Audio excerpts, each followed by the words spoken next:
Hello दोस्तों, मैं दीपक सिंह आप सभी का स्वागत करता हूं आपके अपने यूट्यूब चैनल सरकारी नौकरी क्लिनिक पर। तो बच्चों, आप जो आंसर की के लिए इतना परेशान हो ना, मैं आपको बता देता हूं कि 2017 में भी कुछ ऐसा ही हुआ था। बच्चों, जो 2017 में एग्ज़ाम जब ख़त्म हुआ था ना, तो जो आपको मालूम है, अभी एक लेटर निकाला गया था कि आंसर की शीघ्र आएगी। ऐसे एक लेटर निकला था ना, वो लेटर ही एग्ज़ाम के 4 दिन बाद निकला था। आप पता नहीं क्यों इतनी जल्दबाजी कर रहे हो, बच्चे इतने सारे मैसेज कर रहे हैं, सर आंसर की कब आएगी, आंसर की कब आएगी। और एग्जाम खत्म होने के 10वें दिन आंसर की जारी हुई थी। कौन से दिन जारी हुई थी? 10वें दिन आंसर की जारी हुई थी। आप इस बात को ध्यान रखो है। और फिर इस बार तो प्रोसेस जल्दी है। इस बार आप देखो कि ये लेटर ही सिर्फ आपको कब मिल गया? एग्जाम खत्म होने के शाम को ही। और फिर एग्जाम खत्म भी नहीं हो पाया था, तभी लेटर जारी हो गया था। और फिर आंसर क्यों? मैंने आपको जब बता दिया कि बच्चों 20 तारीख को आपका ऑब्जेक्शन के साथ आंसर की सबमिट हो जाएगी, 20 तारीख को। आप इस बात को याद रखो। ये भर्ती जो है इलेक्शन से पहले ख़त्म करेगी गवर्नमेंट, ठीक है। फिर जो बच्चे नए हैं और फिर जो शिफ्ट हार्ड हैं या इजी हैं या मॉडरेट हैं, मैं उनको थोड़ा सा एक लेवल बताऊंगा भी सारा आपको। और मैंने कल भी थोड़ा बताया था, पर बच्चे कल समझ नहीं पाए उसको, तो मैं इसलिए आज दोबारा समझाऊंगा। देखो बच्चों, जो आंसर की होगी ना, कुछ इस तरीके से आएगी, ठीक है। जो आंसर की होगी वो इस तरीके से आएगी। और मैं आपको इसमें समझा देता हूँ। देखो, यहाँ पर आपका आईडी होगी, यहाँ नाम होगा, यहाँ सेंटर का नेम होगा, डेट होगा, टाइम होगा और एग्ज़ाम का नाम लिखा होगा, ठीक है बच्चों। इस तरीके से क्वेश्चन दिया होगा। जो उसका राइट आंसर होगा, जो जो यूपी पीआरबी की तरफ से राइट होगा, वो ये होगा। जो आपने सिलेक्ट किया होगा ना, वो बच्चों ऐसे करके यहाँ पे नीचे दे रखा होगा, ठीक है। कुछ इस तरीके की आंसर की होगी। और देखो बच्चों, अब क्या होगा?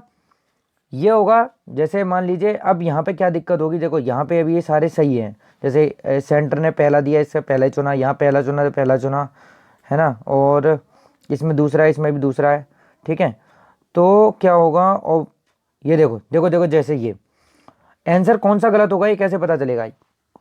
मतलब यूपी पीआरबी की तरफ से ये दूसरा सही है, परंतु आपने चुना कौन सा था? एक, तो ये आंसर गलत होगा, ठीक है। तो आप ये चीज आपको समझनी होगी। कुछ इस तरीके से आंसर की होगी। जो नए बच्चे हैं, ये सिर्फ उनके लिए था। जो पुराने बच्चे दे रहे हैं उनको सब पता होता है। और कुछ बच्चे बता रहे थे कि हमारा जो डोमिसाइल है ये दिक्कत है, या अदर स्टेट वाले। मैं देखो, अदर स्टेट वालों के लिए तो एक ही चीज बोल देता हूँ, आपको ज्यादा परेशान होने की जरूरत है नहीं, ठीक है। आप सारे के सारे जनरल में काउंट हो गए। अदर स्टेट वाले सारे जनरल में काउंट हो गए। कोई किसी भी कैटेगरी से हो, वो आप यूपी से नहीं हो, तो आप सारे के सारे जनरल में काउंट हो गए। और मैं आपको ये पढ़ के बता देता हूँ। ऐसे पुरुष अभ्यर्थी जो उत्तर प्रदेश का मूल निवास प्रमाण पत्र प्रस्तुत करने में असफल रहते हैं, उन्हें अनारक्षित श्रेणी में मानते हुए विचार किया जाएगा। ऐसे अभ्यर्थियों को उनकी श्रेणी के अंतर्गत आरक्षण का लाभ नहीं दिया जाएगा तथा उनके द्वारा ऑनलाइन लिखित परीक्षा में प्राप्त सामान्यकृत अंक अनारक्षित श्रेणी के कट ऑफ से कम होने की दशा में उन्हें भर्ती प्रक्रिया के अगले चरण में सम्मिलित नहीं किया जाएगा। आप ये देख लीजिए, ये आपको देखना जरूरी है। बहुत सारे बच्चे मेरे को बता रहे हैं, सर मेरा उस डेट को था, डोमिसाइल मेरा उस डेट को था। आपका किसी भी डेट को था और किसी भी कैटेगरी से हो आप, तो आप ये जरूर देख लीजिएगा, ठीक है। आपको वरना अनरिजर्व कैटेगरी से माना जाएगा। मैंने कल ये एक वीडियो अपलोड करा था, उसमें कुछ बच्चों को ये चीज़ समझ में नहीं आई थी। मैं आज फिर समझा देता हूँ। 25 तारीख कल उसमें मिसिंग हो गई थी, इसीलिए 25 तारीख की 2 शिफ्टें मॉडरेट थी। मॉडरेट शिफ्टों का लेवल जो है वो 32 है, ठीक है। बाकी 22 शिफ्ट जो है ना बच्चों, ये इजी शिफ्ट हैं। और ये मैंने पहले ही बताया था, 30-24 का रेशियो था, पहले भी बताया था मैंने आपको। देखो बच्चों, क्या होगा? एग्ज़ाम जो था ना बच्चों, वो 12 नवंबर को ये दोनों शिफ्टें इजी में काउंट होंगी, ये पक्की बात है। क्योंकि अगर वो ऐसा नहीं करते हैं तो पिछली बार की तरह हो जाएगा, फिर भर्ती कोर्ट चली जाएगी। तो इसीलिए इस बार जो नॉर्मलाइजेशन का सिस्टम होगा, वो तीनों फेसों को कुछ लेवल तक मिलने वाला है। पर अगर इक्वल परसेंटाइल मेथड में सब आते हैं बराबर पे, ठीक है, वो सब लेवल स्कोरर कर दिया जाएगा सबको। पर कुछ शिफ्ट को नुकसान और कुछ को फायदा होगा। और आपको पता ही होगा कि 15 से 20 नंबर का भी फर्क पड़ जाता है नॉर्मलाइजेशन में। 15 से 20 नंबर बहुत बड़ी बात है, इतना नंबर फर्क पड़ जाता है, ठीक है। किसी शिफ्ट को किस हिसाब से मिलता है, ठीक है। वो हार्ड और लेवल ये सिर्फ वो लोग ही जानते हैं और कोई जानता नहीं है। देखो बच्चों, इसमें ई का मतलब आप इजी मत समझिएगा, मैं आपको बताता हूँ। देखो, हार्ड शिफ्टों की बात करूंगा तो सिर्फ 5 से 6 शिफ्टें हैं जो ज़्यादा हार्ड रही थी, ठीक है। जो M+ वाली है इन्हें हार्ड मानते हुए, ठीक है।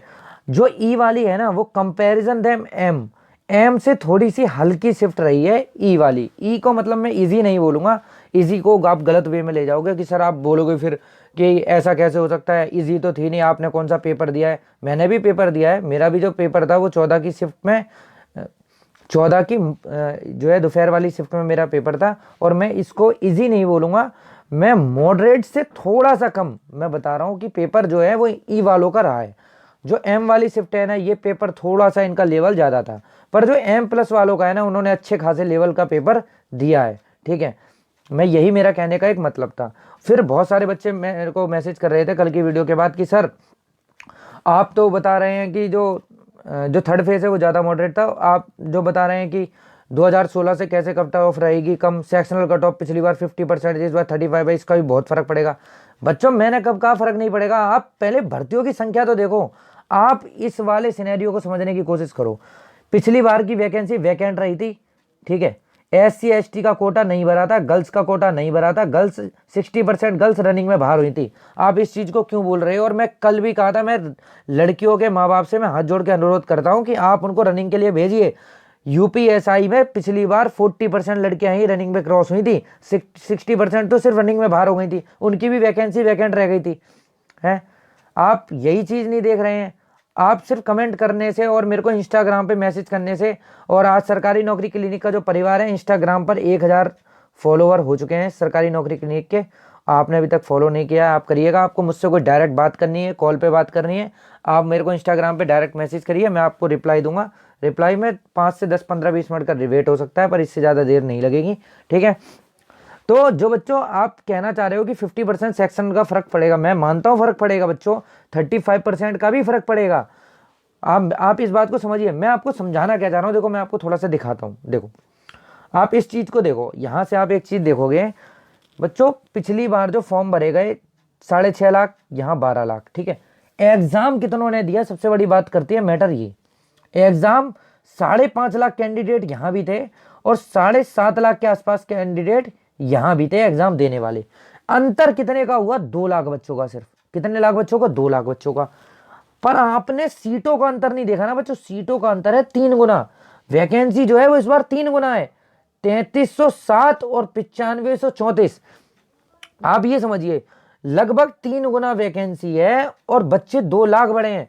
पिछली बार जो है, पिछली बार इस वैकेंसी में मेरे हिसाब में 2600 बच्चे ही सिलेक्ट हुए थे।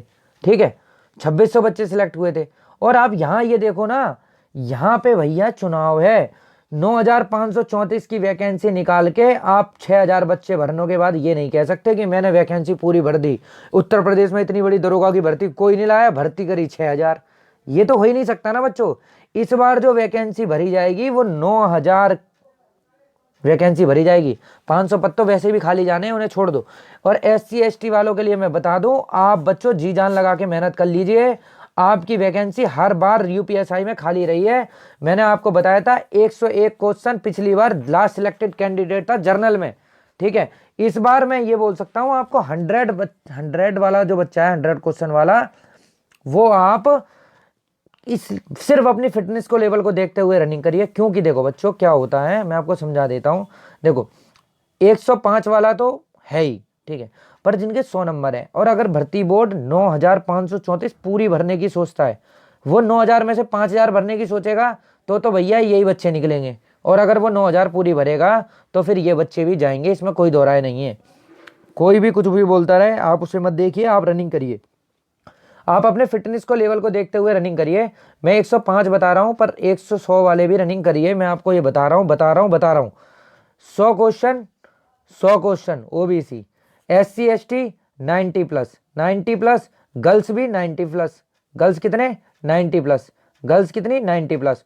और जो एक्स सर्विसमैन है, वो आप अपनी सेक्शनल और 50% वाला मैटर निकाल दीजिए।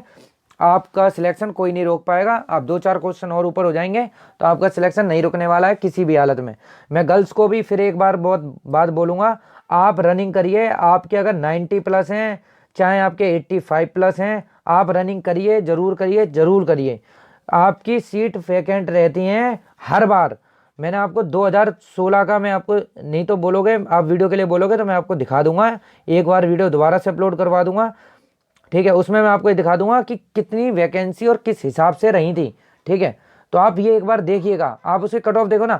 0.05% SC का सिलेक्शन रहा था, 0.05% सिलेक्शन रहा था SC का। आप ये समझिए सबसे ज़्यादा सिलेक्शन गया था OBC का। OBC का 50% के आसपास था, 36% जर्नल का था पिछली बार। मैं आपको ये बताना चाह रहा हूँ, आप ये चीज़ देखिए ना। बच्चे बोल रहे हैं कि सर ये नहीं हो रहा है, वो नहीं हो रहा है। मैं आपको जो बता रहा हूँ सिर्फ यही हो रहा है और ये रियलिटी है। अगर आप इन शिफ्टों में हो तो आपको थोड़ा बहुत फ़ायदा है। नॉर्मलाइजेशन में 5-7 नंबर का फ़र्क हर बच्चे पे पड़ने वाला है, ठीक है, अगर आपने पेपर सही लेवल से दिया है। अब जो बच्चे मेरे को कल कुछ बच्चों का फ़ोन भी आया था मेरे पास। एक बच्चा उसमें था, नाम मुझे याद नहीं आ रहा, रामवीर सिंह था, क्या नाम था उसका। 90+ उसके SC से बन रहे थे, तब भी वो डर रहा था, वो रनिंग नहीं कर रहे थे। तो मैंने उनको बताया कि आप रनिंग करिएगा, एक बार रनिंग आप जरूर करिए। आपसे आपका सिलेक्शन नहीं रुकेगा। आप 160 अटेम्प्ट करके आए हो ना, तो बच्चों आप ये सोचो ना, आपके 10 तो ठीक होंगे ना उसमें, ठीक है। आपने 90 ठीक करे, 10 आपके ये ठीक हो गए, आपके ये देखो आपके 100 क्वेश्चन बन रहे हैं, ठीक है। एक देखो बच्चों, पिछली बार की जो भर्ती हुई थी ना, मैं आपको बता देता हूं, उसमें 500+ बच्चे ऐसे थे जो उनका सिलेक्शन हो गया था, उन्हें खुद ही अंदाजा नहीं था कि मेरा सिलेक्शन हो जाएगा। और बच्चे जो पढ़ने वाले थे वो बाहर हो गए थे नॉर्मलाइजेशन में, प्रोसेस में। कोर्ट में भर्ती गई क्यों गई, इसीलिए गई थी भर्ती। वो दिखाना ये चाह रहे थे कि भैया हमारा इतने है और नॉर्मलाइजेशन से हमें ये घाटा हुआ है, ठीक है। मैं आपको यही बताना चाह रहा हूँ कि नॉर्मलाइजेशन का पंगा बहुत बड़ा पड़ने वाला है। भर्ती पूरी की पूरी भरी जाएगी।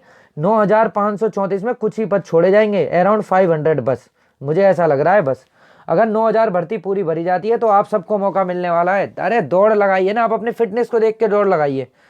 भाई भाई 28 मिनट में 4.8 किलोमीटर कोई ज़्यादा थोड़ी ना है। आप डेली 200 मीटर का टारगेट लीजिए और लगाइए दौड़, ठीक है। तो आप सभी को अगर चैनल अच्छा लगा हो या चैनल पे अगर आपको इस वीडियो से कुछ लाभ मिला हो, आप चैनल पे सब्सक्राइब करना ना भूलें। धन्यवाद।